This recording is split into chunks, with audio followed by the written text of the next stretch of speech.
Alright, so my name is Kenley and this is going to be windmill tutorial part 2. And in this tutorial, I'm going to teach you how to do forearm mills and how to use your head doing windmills. So I'm going to first start out with doing forearm mills. Forearm mills are different from stab mills because one, you're not stabbing, but you're still using your hands.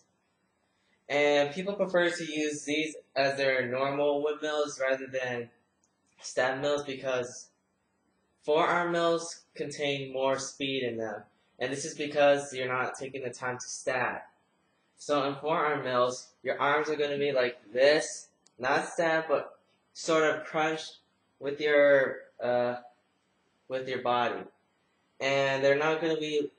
Your arm is not going to be like this and like stab like this. It's going to be more like this. They're not going to be completely stabbed.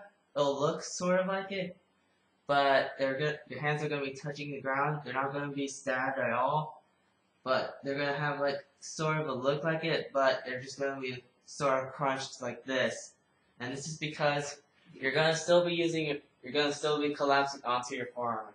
So, to do a forearm mill, you need to have pretty much decent stab windmills.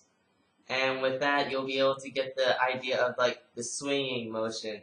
So, you still know that how I think that you should have like your stab mills is this is how I think you should have like your stab mills like.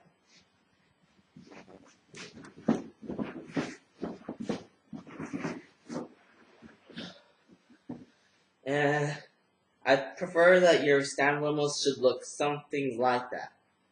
Now then, to do forearm mills, you're going to be using part of your hips, like this. You're going to be using that as a hop, but instead of like how I did with, as I said before in the stab windmill, you're going to use a hop to get to the stab. You're going to be using a little bit more of a hop, more or less.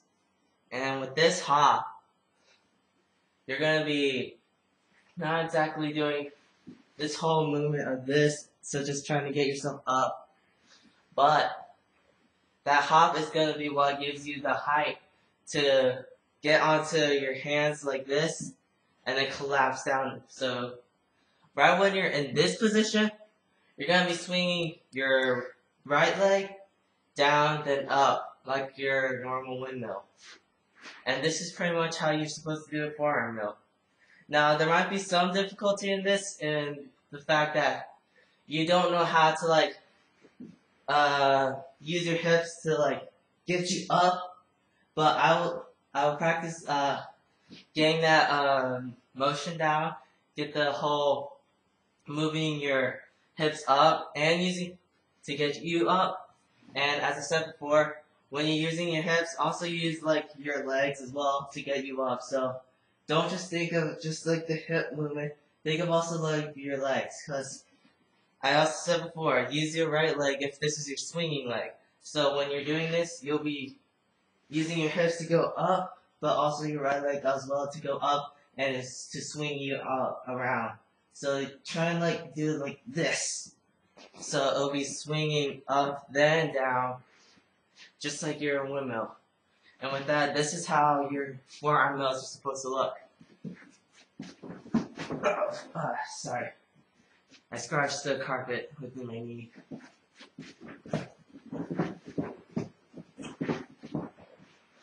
It's gonna be more or less like that.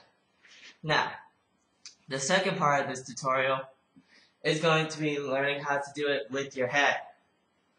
And I prefer you to start this off on a softer type of floor like the carpet. And the thing is, when people first start this out, they're going to be really scared after like they first try it, because they're going to be on their back, and then when they try to go into their head, they're going to slam their head down on the floor. And once they do that, they become scared of it. And once that happens, they're just going to have that fear of doing their average head mills, which is a big factor in learning how to do head mills, because once they got that fear in their head, they won't be able to like go through with the motion. So try it out on a soft floor like this carpet here, and try and get that feel of being on your head. Now, when you're doing this, you want to have your head tucked in like this, and you're gonna be you're gonna have to have some decent neck strength, like when you're doing a headstand at least. Because once you're on your head, you're not just gonna be like a little tip from your head or like a little tap from it. It's gonna be more of like you're gonna be on your forehead. But when you're doing that, you want to be able to lean forward with your head.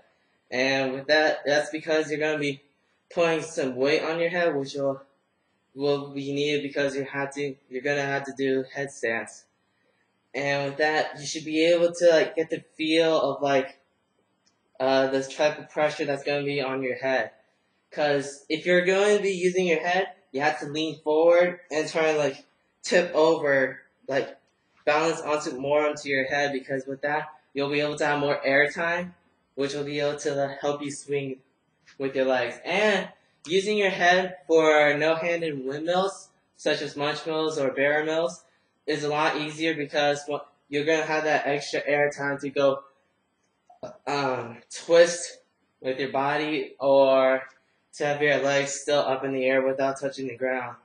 So it's most b-boys that do forearm windmills, they usually do it with their head. And people that don't usually do it with their heads, it's usually because they have that fear of like banging their head on the floor. But if you practice this on a soft type of floor and get down this way, you won't have that fear. You'll be able to have that technique, and because you won't have that fear of banging your head on the ground. Though it's most preferable that you practice this on a harder floor, so you can a little bit of a harder floor, so you can get used to like the progression. So after you get this down on the soft floor, do this on a harder floor. So I prefer that you learn how to do a head coin drop before you like start a head mill. So try and go from you're on your head, and with your legs spread out on the ground, you're gonna like twist your body like this, and then you're gonna try and get back onto your head like that. And with that, this is how the feel of trying to get back onto your head. So think of it like you're gonna be on your back, and you're not gonna use any of your hands at all. Because if you use your hands, then you're gonna be relying too much. So this will be also a helpful tip of like practicing for barrel mills. So you're gonna be on your back and you're gonna swing like you're going into a windmill or a backspin like this.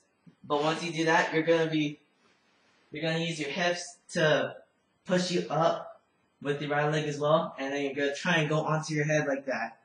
So you're gonna be on your back and then swinging your legs and then pushing your hip up and trying to get into the position of a head coin drop as such. Now you can do this pretty slow to get the feel of it, and over time you should be able to get it. Now, once you're in that head coin drop position, you're going to practice going down from it. So like this. Get the feel of going down into a windmill from your head like that. So just keep doing this.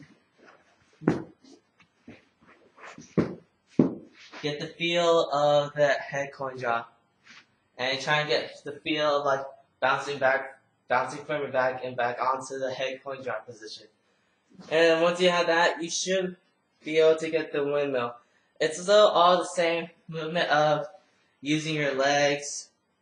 You're just going to have to be a little bit more stronger with your hip movement and your legs. And as well, with your arms, you're going to also reduce the impact onto your head. This is what I did. I didn't go straight from like back to the head like that. I did a progression, like a progression of where to go first, and then go to my head. So I went from back, shoulder, head, and then shoulder, and then back again. But with this, you're going to be using your hands. This isn't the barrel mill tutorial yet.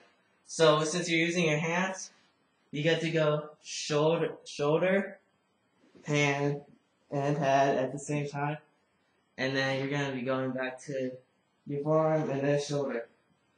And with that, you should be able to get the head mill. And here's the demonstration of how the head mill should look like.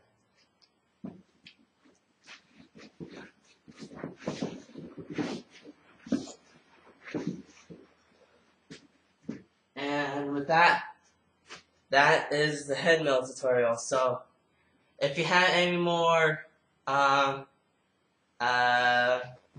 or needs for help, message me or send me a video of your windmill, and I should be able to help you out. So, all in all, teaching you the head mill is the most important part of learning how to do windmill variations. Because of that, you'll be able to understand how useful your head is, because it's used as a pivot point, and it'll be able to help you get a lot more windmill variations. And with that, this tutorial is done. So if you have any more questions about these windmills, message me or send me a video response.